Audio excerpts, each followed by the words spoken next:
ছাত্র জনতাকে নির্বিচারে হত্যার অভিযোগ তুলে দল হিসেবে আওয়ামী লীগকে নিষিদ্ধ ও নিবন্ধন বাতিল চেয়ে করা রিট আবেদনের শুনানি হওয়ার কথা রয়েছে আজ।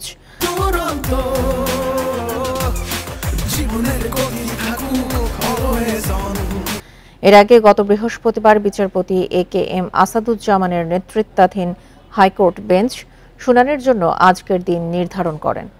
গত সোমবার মানবাধিকার সংগঠন সারদা সোসাইটির নির্বাহী পরিচালক আরিফুর রহমান মুরাদ ভূঁইয়া রিটটি করেন।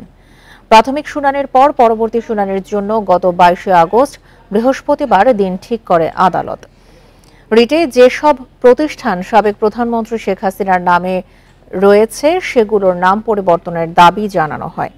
একই সঙ্গে রাষ্ট্র সংস্কারের লক্ষ্যে বর্তমান অন্তর্বর্তী সরকারের মেয়াদ সর্বনিম্ন 3 বছর করার আবেদন জানানো হয়। পাশাপাশি বিদেশে পাচার করা 11 লাখ কোটি টাকা ফেরত আনার উদ্যোগ এবং আওয়ামী লীগ সরকারের আমলে চুক্তিভিত্তিক নিয়োগ পাওয়া কর্মকর্তাদের বদলির আবেদনও করা হয়।